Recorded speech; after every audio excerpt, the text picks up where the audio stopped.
Shopping Mall Horror Story, The Last Store Open. Part 1, The Voice on the Intercom. Narrator. If you're ever in a shopping mall after midnight and hear your name come through the speakers, run, because that's exactly what happened to me. My name is Ethan, and 2 years ago, I worked as a night security guard at the old Brookside shopping center. The mall had been dying for years. Half the stores were empty. The food court had only 2 restaurants left, and rumors about strange things happening after closing had become local legends. I didn't believe any of it. I was wrong. It was my 3rd week on the job. At exactly 11:45 p.m., my supervisor, Mark, handed me the keys.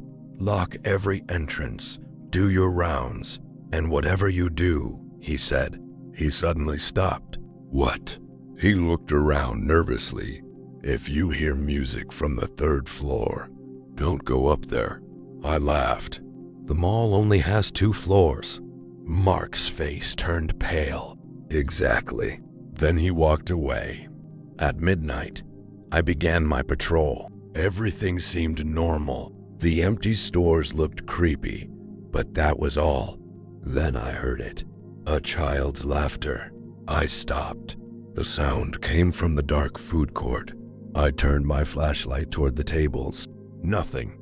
Then the mall speakers suddenly turned on. Crackle. A little girl's voice echoed through the building. Mommy, I'm lost. The voice repeated again and again. I checked the security cameras. Every screen turned to static. Then one camera came back online. Camera 16, the old toy store. A little girl stood inside. She was staring directly at the camera. The mall had been empty for hours.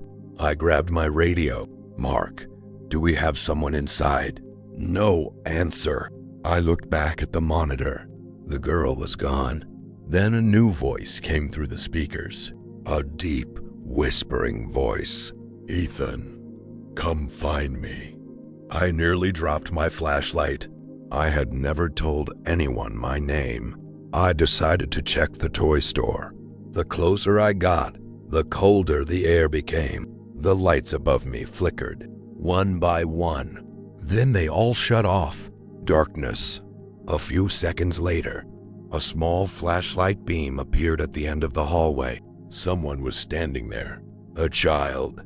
She slowly lifted her hand and pointed behind me. I turned. Nothing. When I looked back, she was gone. Then I heard footsteps. Running. Right behind me. I spun around. No one. And suddenly, every store gate in the mall slammed shut at the same time. Bang! I was no longer alone. Part 2. The Closed Toy Store. The sound of the metal gates slamming shut echoed through the entire mall. Bang! Bang!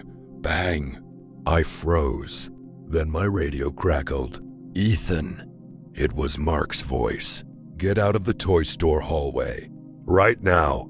I grabbed the radio. Mark, where are you? No answer. Then another voice came through. The little girl. He's lying. I nearly dropped the radio. I turned around and saw something impossible. The gate of the old toy store was slowly opening by itself. The store had been closed for nearly 10 years. Nobody had entered it since. Inside, all the lights were on. A carousel horse was slowly spinning by itself. I should have left. Instead, I stepped inside. The air smelled like dust and rotten wood. Rows of old toys covered the shelves. Dolls, stuffed animals, broken action figures. Then I noticed something strange. Every toy was facing me, as if they had been waiting. Suddenly, click. The gate slammed shut behind me. I ran to it, locked. Then I heard footsteps, tiny footsteps, coming from deeper inside the store. I followed the sound. At the back of the store was a small employee door. A sign above it read, Storage Room 3. The door slowly creaked open. Inside was a narrow staircase leading downward. I stared at it. The mall didn't have a basement. Then I heard the little girl again. "Please help me." Her voice came from below. Against every instinct, I walked down the stairs. At the bottom was a long hallway. The walls were covered with children's drawings. Hundreds of them. Every picture showed the same thing. The shopping mall, and a tall black figure standing inside it. Then I found an old newspaper clipping taped to the wall. "Local girl missing inside Brookside Mall, 1998. The photo showed a little girl. It was her. The girl from the cameras. Before I could read more, something behind me moved. I turned around. Nothing. Then another drawing caught my eye. This one was different. It showed me standing in the toy store. I felt my blood turn cold. The drawing looked fresh, as if it had been made only minutes ago. Then I heard breathing, very close, right behind me. I slowly turned. The little girl was standing there, her head tilted. She smiled. "You shouldn't be here." The light suddenly went out.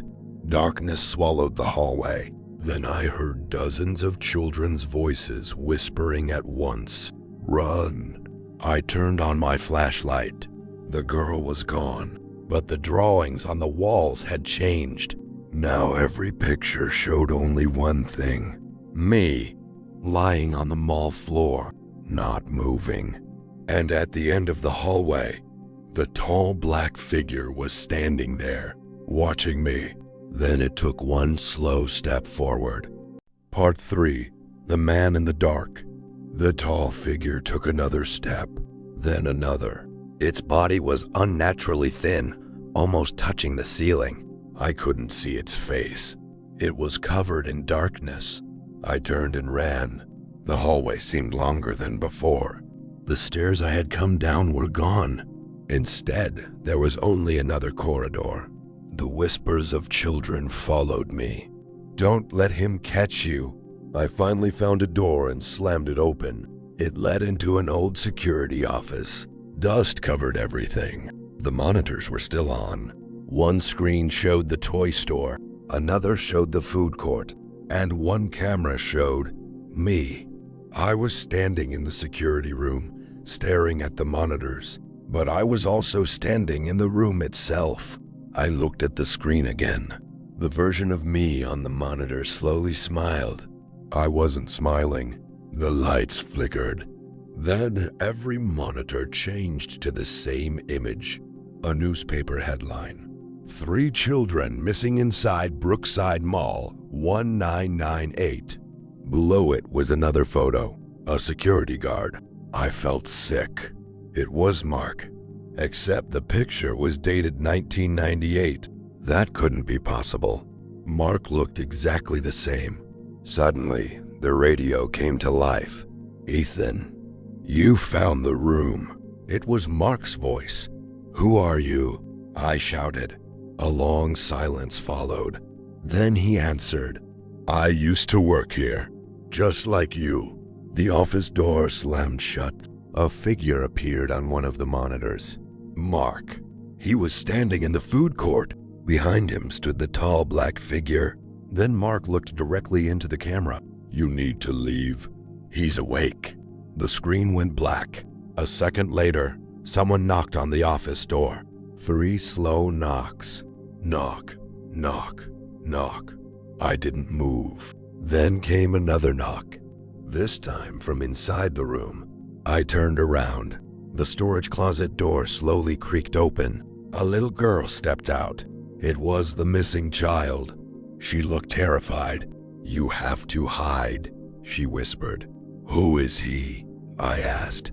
She pointed toward the ceiling. "He lives in the mall. He wears people's faces." Suddenly, heavy footsteps echoed outside the office. Boom, boom, boom.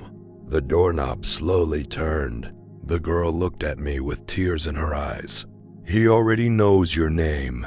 The door burst open. Standing there was Mark, or something that looked like Mark. Its smile stretched too wide. Its eyes were completely black. "Ethan," it said softly, "you can never leave after midnight." The lights went out, and in the darkness, I heard dozens of children screaming. The end. That's for today. Please subscribe Ghost Fair YouTube channel for more horror stories. Goodbye.